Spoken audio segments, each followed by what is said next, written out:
말씀 같이 한번 펴서 읽도록 합니다. 로마서 4장 1절부터 8절까지 말씀입니다. 로마서 4장 1절부터 8절까지 말씀, 성경을 펴시고 같이 교독하도록 합니다. 1절부터 제가 먼저 읽습니다. 그런즉 육신으로 우리 조상인 아브라함이 무엇을 얻었다 하리요? 만일 아브라함이 행위로서 의롭다 하심을 받았으면 자랑할 것이 있으려니와 하나님 앞에서는 없느니라. 성경이 무엇을 말하느냐? 아브라함이 하나님을 믿음에 그것이 그에게 의로 여겨진 바 되었느니라.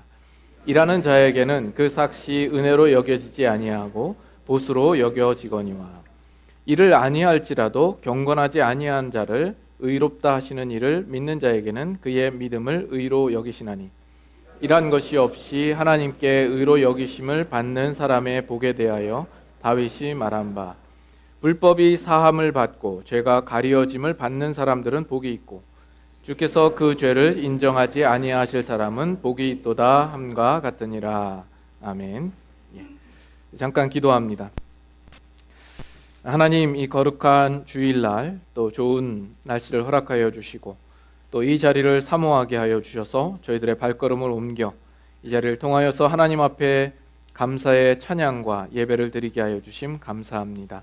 우리를 위하여서 예비하신 한량없는 은혜로 흡족히 채워주시는 귀한 예배 되게 하여 주시옵소서. 특별히 하나님의 말씀을 펴고 주님의 음성 듣기를 원합니다. 부족한 종을 세우셔서 그 말씀을 증거케 하셨사온데 입술을 담대케 하시고 마땅히 증거해야 할 말씀만을 나누게 하여 주시옵소서. 듣는 모든 성도들의 심령도 주님께서 주장하여 주시기를 간절히 바라옵고 예수님의 이름으로 기도드리옵나이다. 아멘.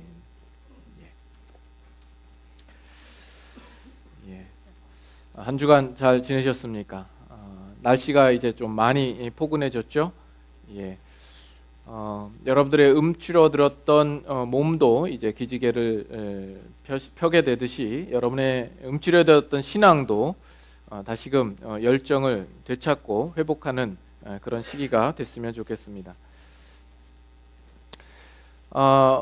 어느 교회의 여전도사님이 사무실에 있는 캐비넷을 열려고 하는데 갑자기 그 번호가 생각이 나지 않는 거예요.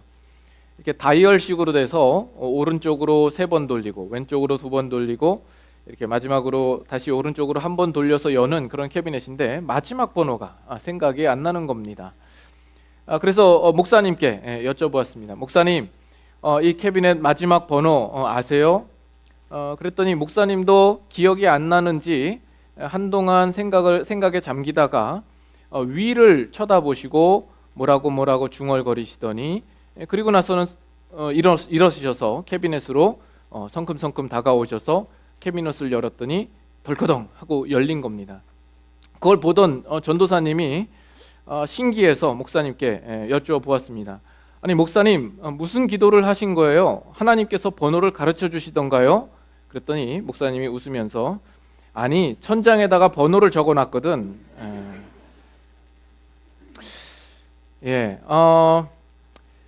잠겨져 있는 그 캐비넷을 열듯이 오늘 우리는 또 하나님의 말씀에 어떤 잠금 해제를 가지는 시간이 됐으면 좋겠습니다.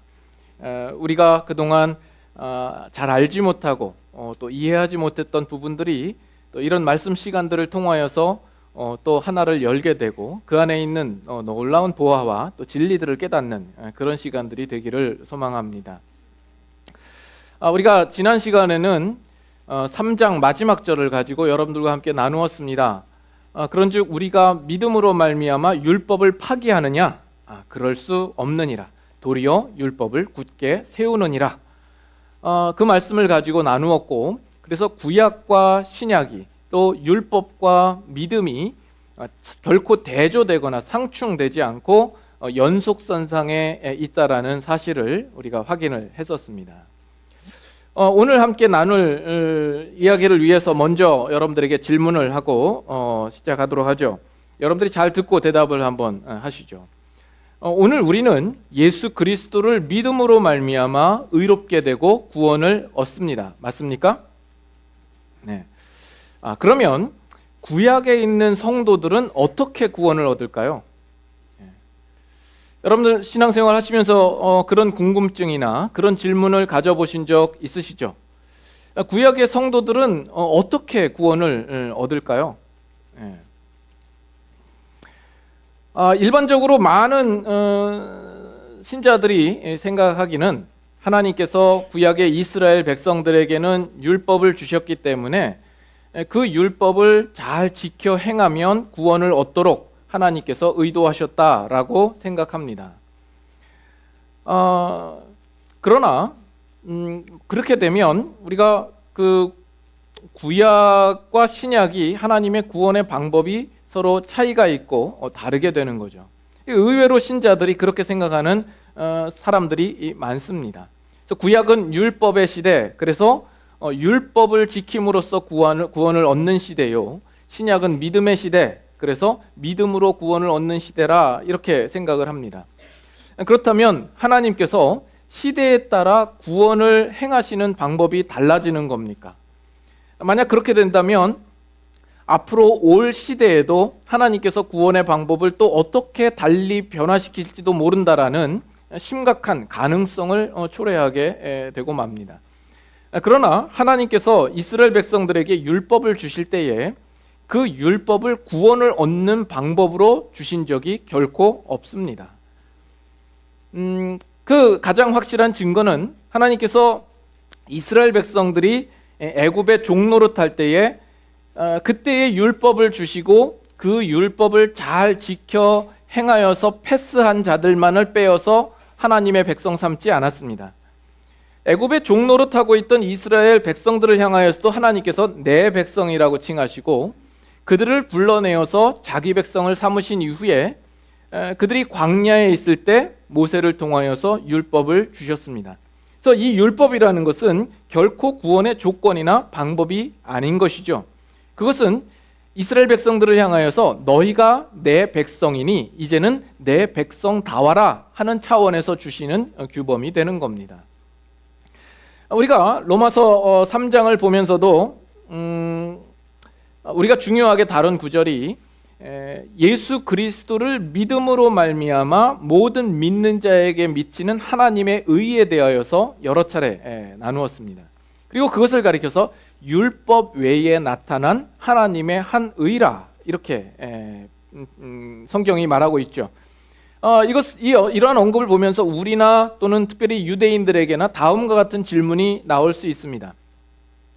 하나님의 구원의 방법인 이 믿음이라는 이 의의 방법이 신약에 와서 주어지는 아주 새로운 것이냐, 구약의 역사나 그 제도 속에서는 전혀 알려지지 않은 것이냐 하는 질문이 나올 수 있겠죠. 그러나 그 부분들에 대하여서도 사도 바울은 분명하게 대답을 했습니다.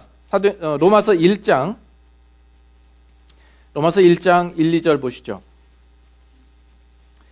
예수 그리스도의 종 바울은 사도로 부르심을 받아 하나님의 복음을 위하여 택정함을 입었으니 이 복음은 하나님이 선지자들을 통하여 그의 아들에 관하여 성경에 미리 약속하신 것이라. 그래서 하나님이 선지자들을 통하여서 성경에 미리 약속하셨던 내용이라 이렇게 시작을 하고 있죠. 로마서 3장 21절에도 가보시면 같이 읽겠습니다. 이제는 율법 외에 하나님의 한 의가 나타났으니 율법과 선지자들에게 증거를 받은 것이라. 즉 하나님의 이 믿음이라는 의의 방법이 그 전에도 미리 알려주셨고 계시하셨다라는 것이죠. 그래서 이 하나님의 이 믿음의 의의 방법, 이 구원의 방법이 그 전에도 있었던 것으로서 결코 전혀 새로운 것이 아니다라는 것입니다. 그 전에 하나님께서 이미 보여주셨다라는 겁니다.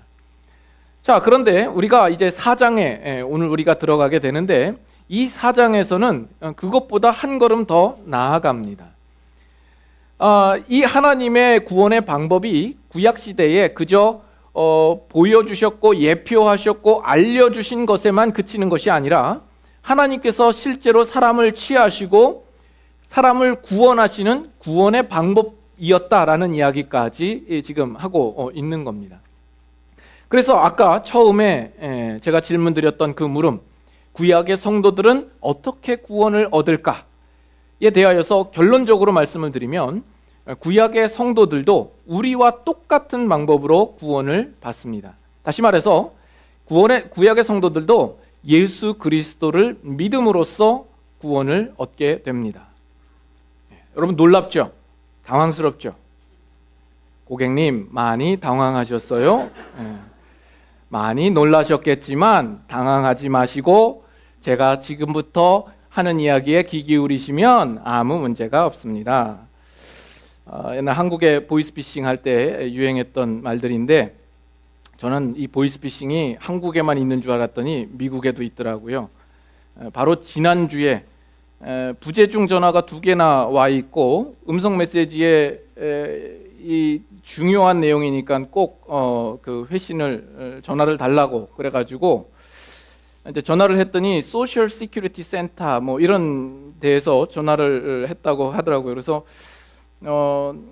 소셜 시큐리티 넘버가 뭐냐? 순진하게 또 대답을 했죠. 그리고서는 이제 하는 이야기가 텍사스에 가본 적 있냐? 없다. 거기서 차량이 한 대 발견이 됐는데 거기에 마약과 여러 가지 범죄 행각이 있는데 거기에 너의 신분이 관련된 것이 있어서 그래서 전화를 했다. 아무래도 이상한 거예요. 그래서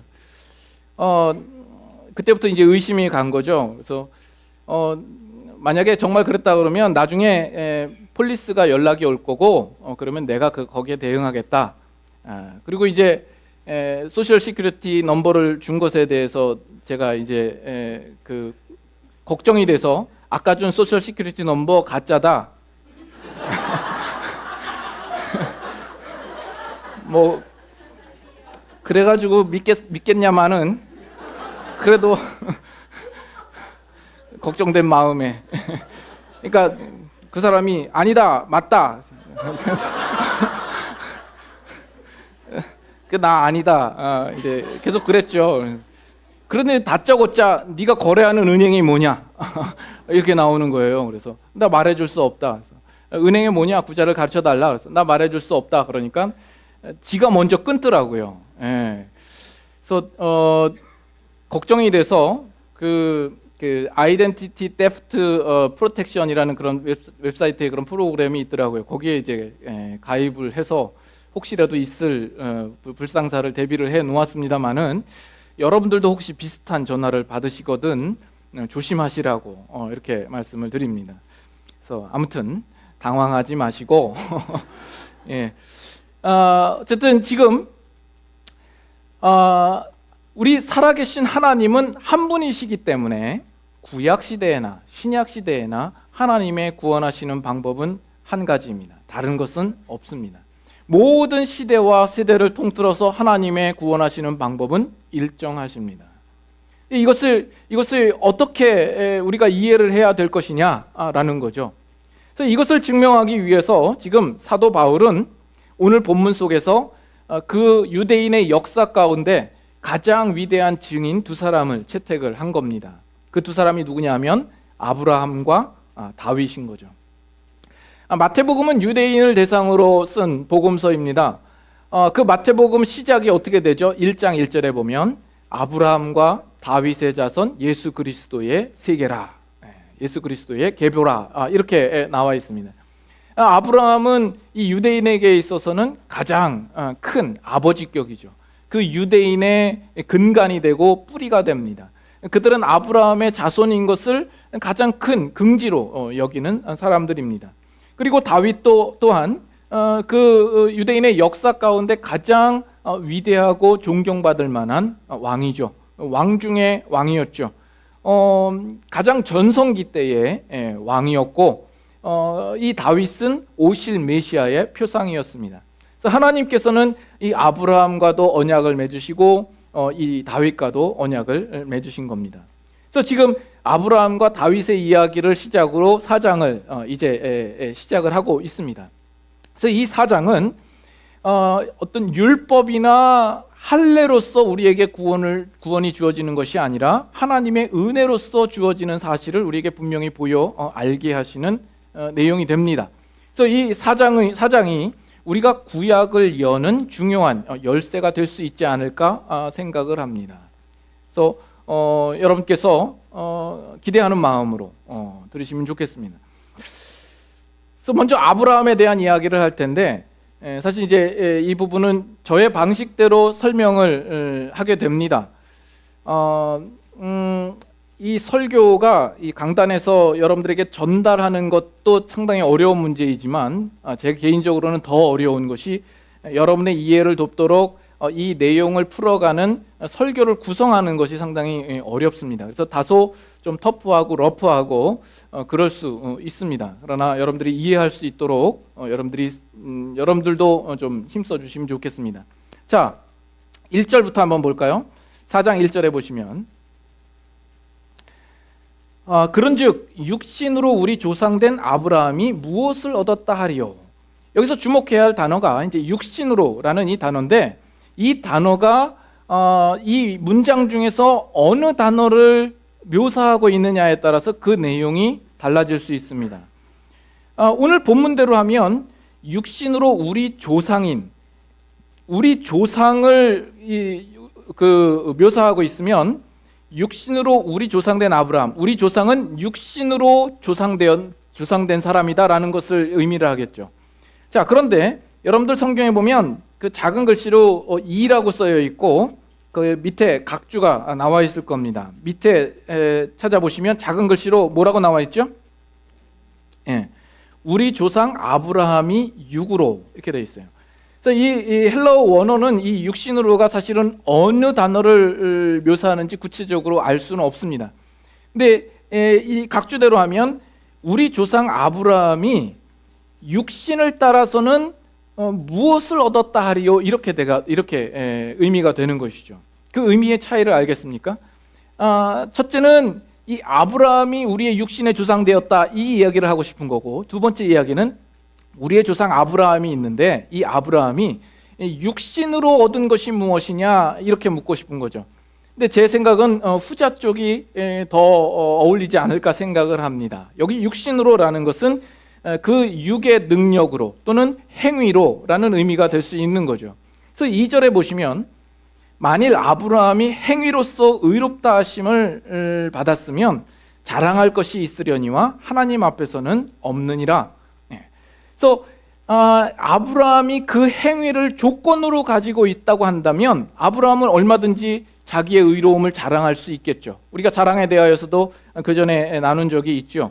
그러나 하나님 앞에서는 없다라는 이야기를 보면 아브라함이 의롭다함을 얻은 것은 자기의 행위로 말미암아 된 것이 아니다라는 것을 지금 얘기하는 거겠죠. 그러면서 3절을 이렇게 얘기합니다. 성경이 무엇을 말하느냐? 아브라함이 하나님을 믿음에 그것이 그에게 의로 여겨진 바 되었느니라. 이 말씀은 구약 성경을 인용한 구절입니다. 창세기 15장 6절 말씀입니다. 우리가 창세기로 한번 가볼까요? 창세기 15장 6절입니다.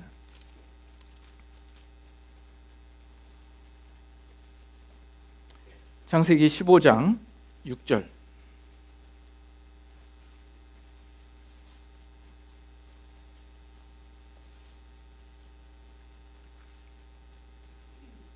창세기 15장 6절. 다 같이 한번 읽겠습니다. 아브라함이 여호와를 믿으니 여호와께서 이를 그의 의로 여기시고. 자, 이 말씀이 창세기에 나와 있고 이 말씀을 사도 바울이 중요하게 지금 다루어서 인용을 하고 있는데, 우리가 먼저 살펴봐야 할 것은 여기서 말하는 아브라함이 믿었다 할 때의 아브라함의 믿음은 어떤 믿음이냐라는 거죠. 하나님이 그를 의롭게 여기실 만한 아브라함의 믿음은 어떤 믿음이냐, 이것이 우리가 먼저 풀어야 할 숙제입니다. 다시 말해서 우리가 믿음으로 의롭다함을 얻었을 때의 그와 동일한 믿음이냐, 즉 하나님께서 은혜로 주신 그 믿음을 이야기하느냐, 아니면 아브라함이 스스로 하나님을 인정하고 신뢰한 그 믿음이냐라는 겁니다. 아브라함이 칭찬받을 만한 믿음이냐라는 거죠. 근데 이 구절 한 가지만 놓고 봐서는, 이 구절만 놓고 봐서는 그 사실을 판단하기가 쉽지가 않습니다. 만약에 아브라함이 자신이 의지적으로 하나님을 선택하고 결단하고 그렇게 가졌던 믿음이라고 한다면 사도 바울은 전혀 잘못된 사례를 지금 들고 있는 격이 되는 겁니다. 아브라함이 스스로 내가 이제 하나님을 믿어야 되겠다, 이제 하나님이 믿을만 하니까 내가 믿어야지 하고 믿음으로써 그가 의롭게 되었다고 한다면 그러면 지금 아브라함의 그런 믿음이 그의 의로움을 결정적으로 가지게 되는 어떤 근거가 되는 것 아니겠습니까? 아브라함의 믿음이 그 의로움을 좌우하게 됩니다. 그러면 여기서 말하는 아브라함의 믿음은 하나의 조건이 됨으로써 그는 그 의로움에 대해서 얼마든지 자랑할 수 있는 것이 되는 겁니다. 다른 구약에 나와 있는 많은 열조들은 하나님을 믿지 않았지만 나는 믿었다라는 것이 아브라함에게 얼마든지 자랑이 될 수 있겠죠. 그렇게 되면 지금 로마서에서 이야기하는 믿음과 전혀 다른 믿음이 되는 겁니다. 그리고 그렇게 이해를 한다고 한다면 하나님께서 처음 아브라함을 부르실 때에는 이 아브라함이 앞으로 믿을지 안 믿을지 모르는 가운데 아브라함을 불렀다라는 어떤 의미가 될 수가 있습니다. 일종의 하나님이 아브라함을 향하여서 모험을 거는 거죠.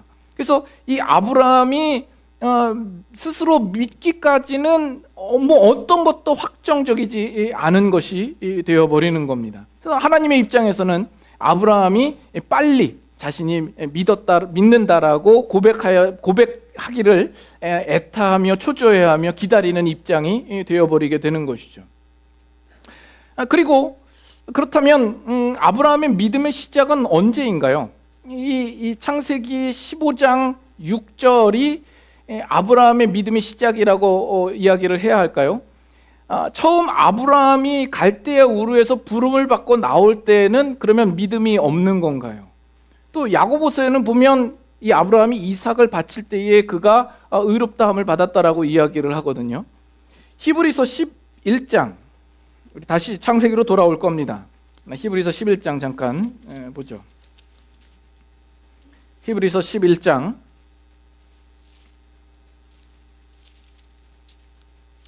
8절, 히브리서 11장 8절 같이 한번 읽겠습니다. 믿음으로 아브라함은 부르심을 받았을 때에 순종하여 장래의 유업으로 받을 땅에 나아갈새 갈 바를 알지 못하고 나아갔으며. 여기서는 아브라함이 처음 부름 받았을 때 갈 바를 알지 못하고 나아간 것도 믿음으로라고 표현을 하고 있어요. 다음 구절도 믿음으로 그가 이방의 땅에 있는 것 같이 약속의 땅에 거류하여 동일한 약속을 유업으로 함께 받은 이삭 및 야곱과 더불어 장막에 거하였으니, 이렇게 나오죠.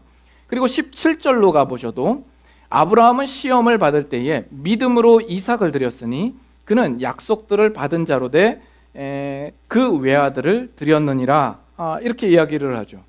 그래서 모두 믿음으로라고 이야기를 하고 있는데, 그러면 이 아브라함의 믿음의 시작은 어느 때인가? 15장 6절이 그가 스스로 아브라함이 하나님을 향하여서 신뢰하는 마음을 가지는 그 시작이라고 말할 수 있는가 하는 것에 대하여서 우리가 확실하게 말할 수가 없게 되겠죠. 그리고 15장 6절에서 이 아브라함이 하나님을 믿었다라고 한다면 아브라함이 정말 하나님을 향하여서 이제는 내가 하나님을 믿습니다라고 스스로 고백하는 차원에서의 믿음이라고 한다면, 그 전에 아브라함의 모습과 그 믿은 후에 아브라함의 모습이 분명 달라져야 하지 않겠습니까? 그가 그 이후에는 하나님을 향하여서 어떤 견고한 믿음의 모습을 보여줘야 할 것 아닙니까? 그러나 그 이후에도 보면 아브라함은 하나님의 약속을 오해하고 하갈을 통해서 난 이스마엘이 자신의 상속자가 될 것을 이야기를 하기도 하고, 또 아비멜렉 왕 앞에서는 무서워하고 두려워해서 자기 아내를 누이라고 속이기도 하고, 또 100세에 이삭을 낳을 때에도 이 아브라함은 의심하는 모습을 보였단 말이죠. 그래서 이 15장 6절에 창세기 15장 6절에 나타난 이 아브라함이 여호와를 믿으니라는 그 믿음을 아브라함이 스스로 하나님을 향하여서 의지적으로 선택하고 결단한 믿음이라고 했을 때에는 상당히 우리가 풀리지 않는 많은 문제들이 도출되게 마련입니다. 그러나 지금 로마서에서 이 사도 바울이 이야기하고 있는 믿음은 어떤 믿음이에요? 그 믿음은 하나님의 의라고 부르고 있고, 우리 쪽에서 어떤 조건을 제시하는 율법과 같은 방법이 아닌 하나님의 은혜로 말미암아 주어주신 하나님의 구원의 방법으로서의 믿음을 이야기를 하고 있다는 거죠. 하나님이 전적으로 우리에게 허락하여 주신 믿음을 이야기를 하고 있는 겁니다. 그래서 이 믿음을 우리가 어떻게 이해해야 할까? 우리가 그전에도 말씀드렸던 것처럼 히브리서 11장에 믿음으로 이야기를 하고 있는데, 거기에 나오는 인물들이 다른 사람들보다 남다른 믿음이요, 특별한 믿음이요, 더 견고한 믿음을 가졌기 때문에 거기에 등장하는 것이 아니다라고 말씀을 드렸습니다. 그들의 삶을 일일이 살펴보면 그들이 그렇게 믿음이 좋았던 사람들도 아니에요. 근데 왜 믿음으로 하느냐라는 것이죠. 거기서 말하는 믿음은 어떤 믿음이냐면, 하나님께서 아브라함을 찾아오시고 그 아브라함을 그 하나님께서 그 믿음의 영역 속에 아브라함을 들여놓으시고 아브라함과 관계를 맺으시며 하나님께서 아브라함과 그 믿음의 관계로 묶어두신 겁니다. 그러자 그 아브라함의 모든 전생에는 믿음으로라고 설명할 수 있는 그 근거가 되는 것이죠. 그래서 아브라함이 처음 갈대아 우르를 떠나서 하나님의 지시하심을 받아 오는 그것도 믿음으로 된 것이요, 그가 가나안 땅에 거주하며 사는 것도 믿음으로 된 것이요, 창세기 15장 6절에도 그가 믿음으로라고 이야기를 하고 있고, 그가 이삭을 하나님 앞에 바칠 때에도 믿음으로가 되는 겁니다. 그래서 하나님께서 이 아브라함과 관계를 맺으시고 믿음의 관계로서 묶어두셨기 때문에 그 아브라함의 전 인생은 하나님의 간섭에서 벗어난 적이 없는 것이 되는 겁니다.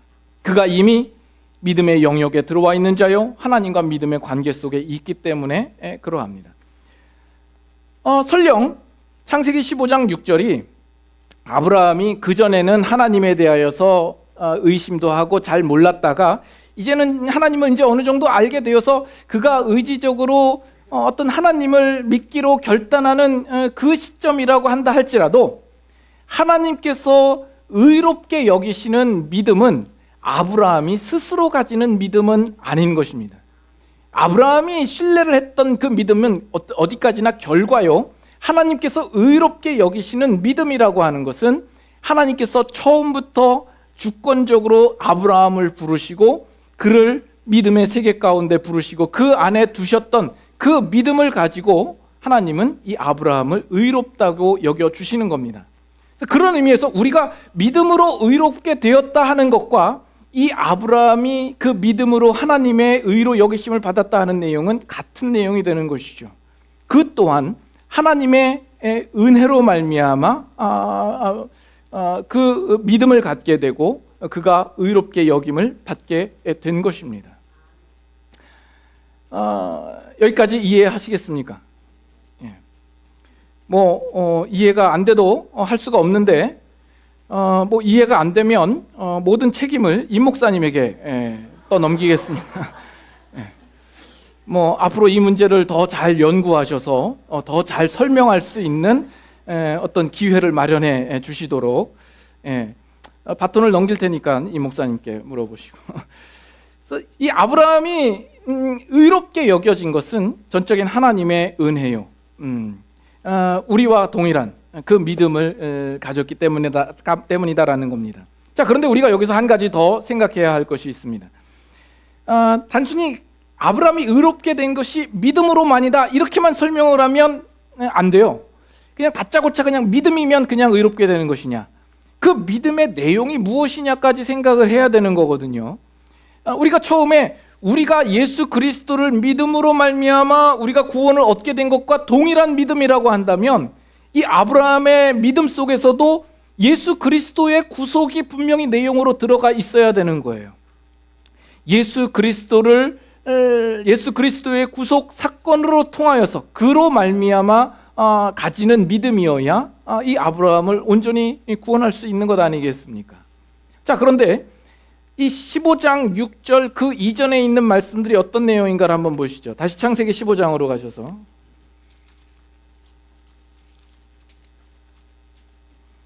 창세기 15장 1절부터 5절까지 한번 읽도록 하겠습니다. 자, 1절부터 제가 읽을 테니까 내용을 잘 들으시고 5절만 같이 한번 읽으시죠. 창세기 15장 1절부터.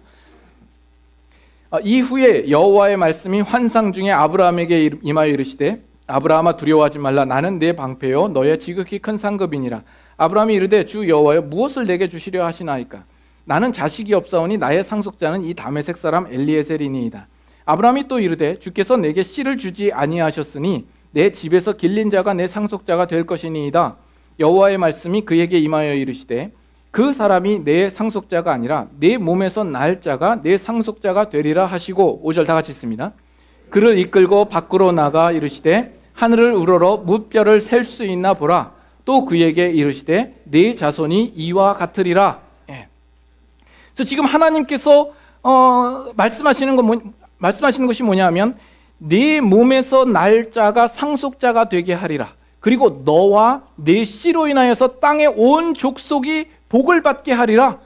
네 씨로 말미암아 번성케 하리라 하는 이런 약속을 하는 거예요. 이 약속은 뭐냐 하면 지금 아브라함에게 예수 그리스도를 통하여서 이루실 하나님의 구원의 계시를 보여주는 것이다라는 겁니다. 아브라함의 자손 가운데 예수 그리스도께서 나실 것에 대한 그 예표로서 지금 아브라함에게 말씀하시고 약속하고 있는 거예요. 그래서 그 약속이 있은 이후에 아브라함이 여호와를 믿으니 이를 그의 의로 여기셨도다.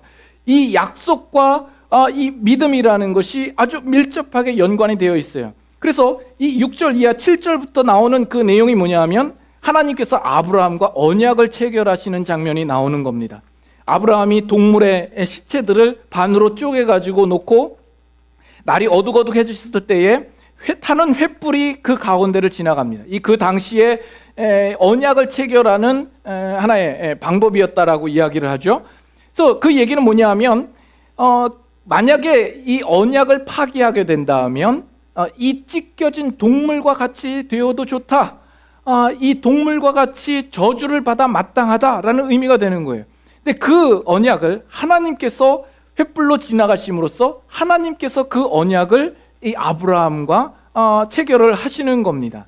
그래서 그 일들을 하나님께서는 이루시고야 말 것에 대한 분명한 약속을 아브라함에게 하시는 것이죠.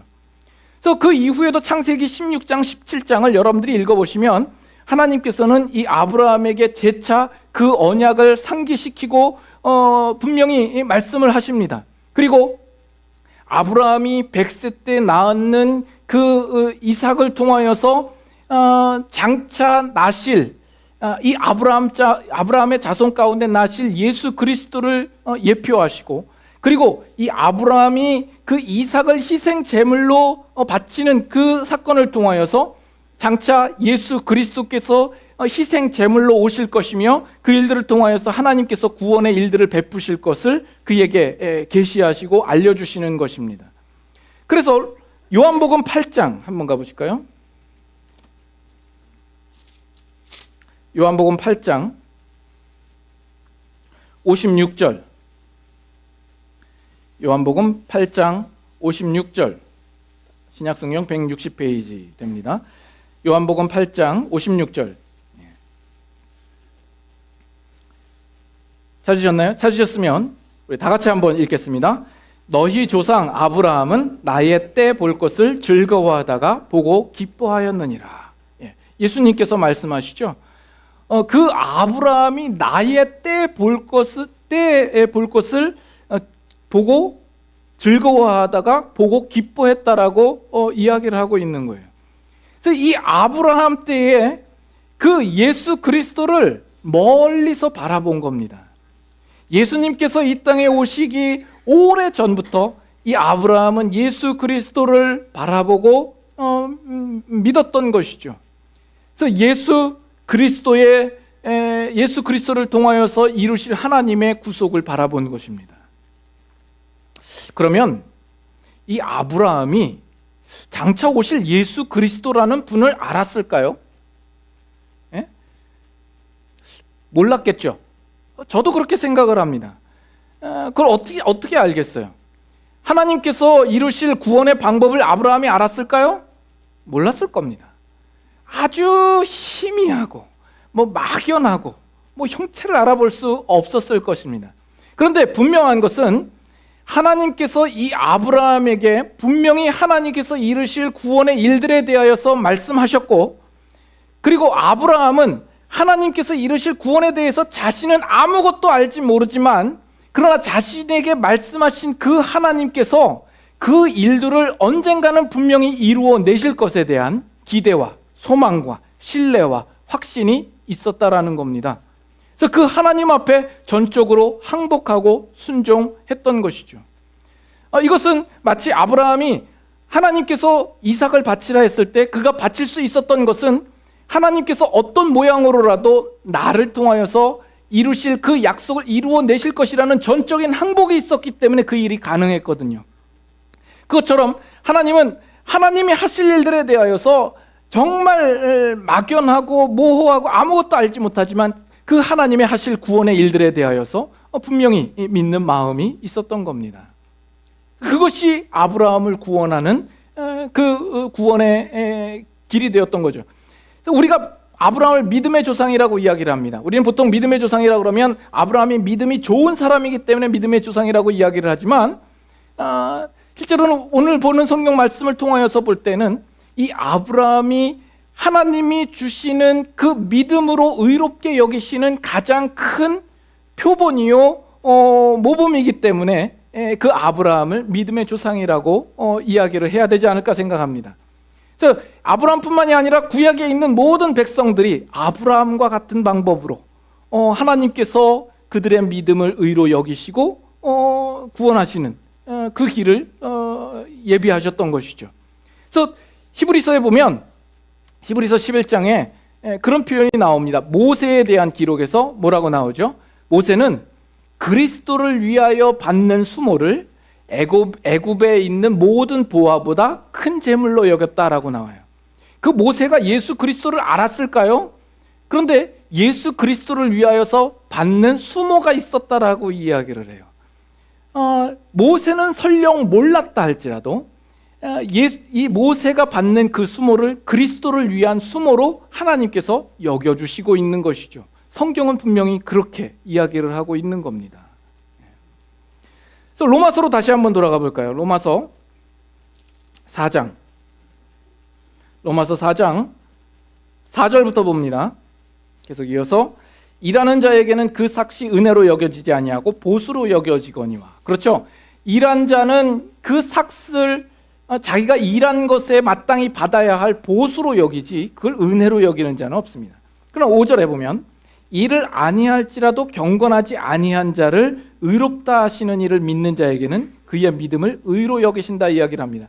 여기 일을 아니할지라도 경건하지 아니한 자는 앞서 말했던 아브라함을 가리켜서 이야기를 합니다. 이 아브라함이 스스로 하나님을 의지적으로 붙들고 선택한 믿음이라고 한다면 그에게 주어진 구원이라는 것은 그가 붙든 일에 대한 보수로 여겨지겠죠. 그가 가진 믿음은 그가 일하는 것에 하나의 이해가 되는 겁니다. 그러나 그것이 아니다라는 이야기를 지금 하고 있는 것이죠. 그래서 아브라함은 일하지도 않았고 경건하지도 않은 자였는데 하나님께서 그를 의롭게 여기셨다라는 겁니다. 아브라함이 가진 믿음의 성격이 이런 것이다라는 것을 지금 이야기를 하고 있는 겁니다. 그리고 그 다음에 나오는 6절부터 8절까지의 내용은 다윗에 대한 이야기가 나오는 거죠. 이 다윗은 이 유대인의 특별한 조상이었죠. 하나님의 마음에 합한 자 됨을 이스라엘 백성들은 다 알고 있었을 것입니다. 그리고 아브라함과 더불어서 이 다윗은 유대인의 평판의 제1인자였습니다. 이 다윗이 시편 32편의 그가 이른 말씀을 지금 사도 바울은 인용을 하고 있는 겁니다. 그래서 6절에 하나님께 의로 여기심을 받는 사람의 복에 대하여서 설명하고 있는 거죠. 불법이 사하심을 받고 죄가 가리워짐을 받는 사람들은 복이 있고, 다 수동형으로 되어 있어요. 불법이 사함을 받는 겁니다. 가리워짐을 받는 겁니다. 그가 어떤 행한 일로 인한 보수가 아니라 하나님의 은혜로 말미암아 주어지는 것이다라는 거죠. 주께서 그 죄를 인정하지 아니하실 사람, 주님께서 주도적으로 그 죄를 인정하지 않으실 뿐이다라는 겁니다. 이 다윗은 여러분 아시다시피 간음죄를 행했죠. 밧세바를 범하는 간음죄를 행하였고, 또 우리아를 죽이는 살인죄를 저질렀습니다. 그런데 이 다윗이 어떻게 용서함을 받을 수 있었을까요? 다윗뿐만이 아니라 아브라함과 이삭, 야곱, 그리고 구약에 있는 많은 성도들이 하나님 앞에 사하심을 받았을 겁니다. 그들이 용서함을 받을 수 있었던 근거는 무엇이었을까요? 그들이 드린 어떤 희생 제사 자체가 그들의 죄를 사하는 것이 아니었습니다. 이스라엘 백성들이 예수 그리스도의 구속함을 바라보았기 때문에 그들이 사하심을 얻은 것입니다. 어떻게 해요? 하나님께서 그들에게 허락하여 주신 그 제사 양식 속에 하나님은 예수 그리스도를 예표하셨고 하나님의 구원의 일들을 계시하셨고, 그들은 하나님이 이루실 구원의 일들에 대해서 기대하는 마음으로 그 제물을 드린 것입니다. 그래서 지금은 어떤 동물과 짐승의 피를 가지고 제물을 드리지만 장차 언젠가는 하나님께서 온전한 희생 제물을 우리에게 예비해 주실 것이라는 그 하나님의 약속을 붙들고 살았던 것이죠. 그래서 이스라엘 백성, 구약의 모든 성도들이 구원을 받을 수 있었던 것은 그들이 예수 그리스도를 믿는 그 믿음으로 말미암아 구원을 얻을 수 있었던 것입니다. 하나님께서 그것을 그들의 의로 여기신 것이죠. 여기에 오늘 본문에 여겼다라는 표현이 자주 등장하는 것을 볼 수가 있습니다. 이 여겼다, 또 간주했다, 이 카운트됐다라는 거로 그 계산에 넣다라는 겁니다. 전가시켰다라는 의미도 되는 겁니다. 그래서 그들의 모든 죄가 예수 그리스도께 전가되고 예수 그리스도의 의가 우리에게 전가되는 그 방식으로 하나님은 그들의 구원을 이루시는 겁니다.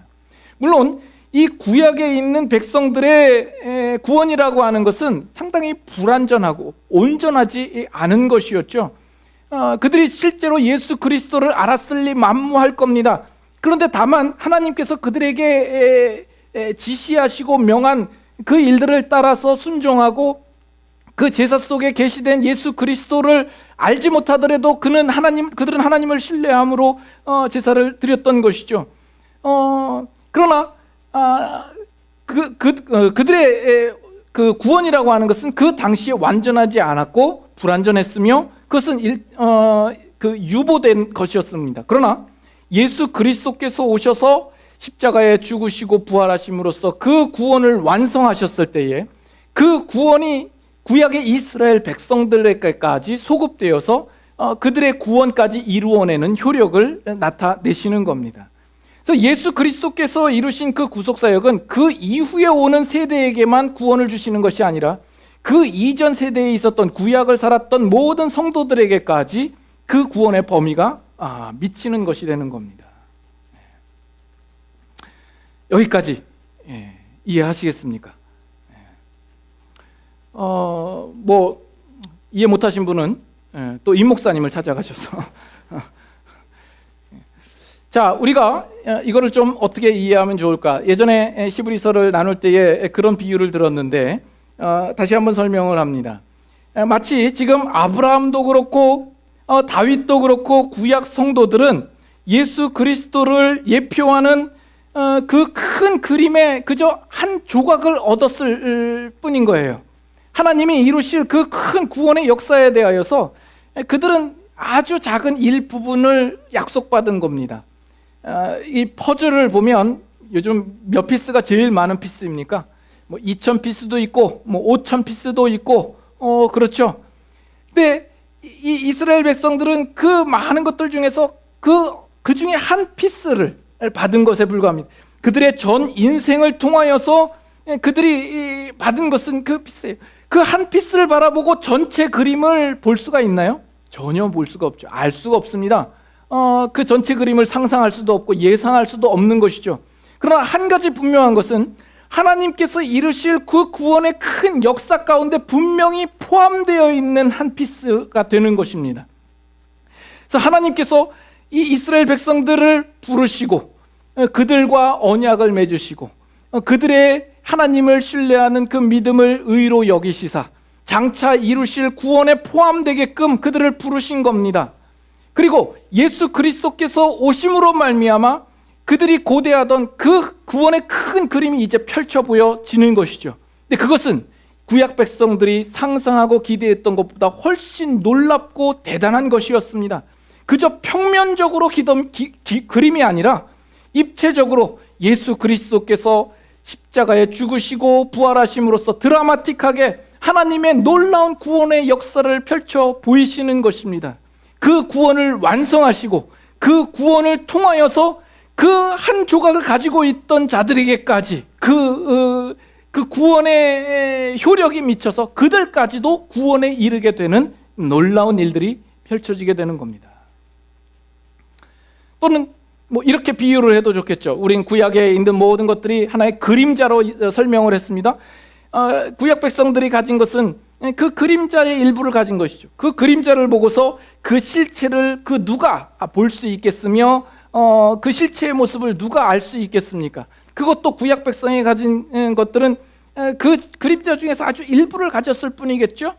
그러나 이제 신약에 와서 예수 그리스도께서 그 실체가 나타나심으로 그들이 그림자를 가지고 있는 것조차도 하나님께서 그들의 그것을 의로 여기시고 그 예수 그리스도로 말미암아 그들의 구원을 이루시는 것입니다. 놀랍지 않습니까? 여러분들에게 묻고 싶은 것은 이것입니다. 여러분들은 예수 그리스도로 말미암아 하나님께서 이루시는 놀라운 구원의 그 큰 역사를 실제로 보십니까?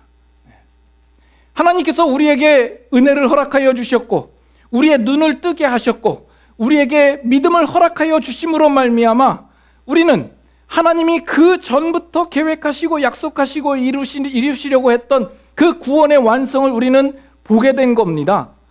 이게 얼마나 감격스러운지 여러분 아시겠습니까? 구약의 성도들에게 있어서는 그것은 보지 못했던 것입니다. 볼래야 볼 수가 없었습니다. 그들은 그저 그 피스 한 피스를 붙잡고 살아가는 인생뿐이었습니다. 그 그림자의 일부를 가지고 하나님이 어떻게 구원하실까? 그들은 전혀 모르는 상태에 있었습니다.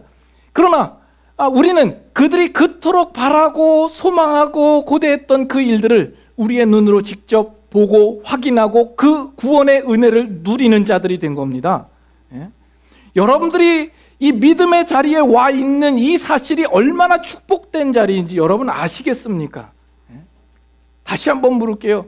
여러분들은 과연 예수 그리스도를 통하여서 이루시는 하나님의 놀라운 구원의 역사를 선명하게 눈으로 보십니까? 여러분 그것을 보셔야 합니다. 보셔야 합니다.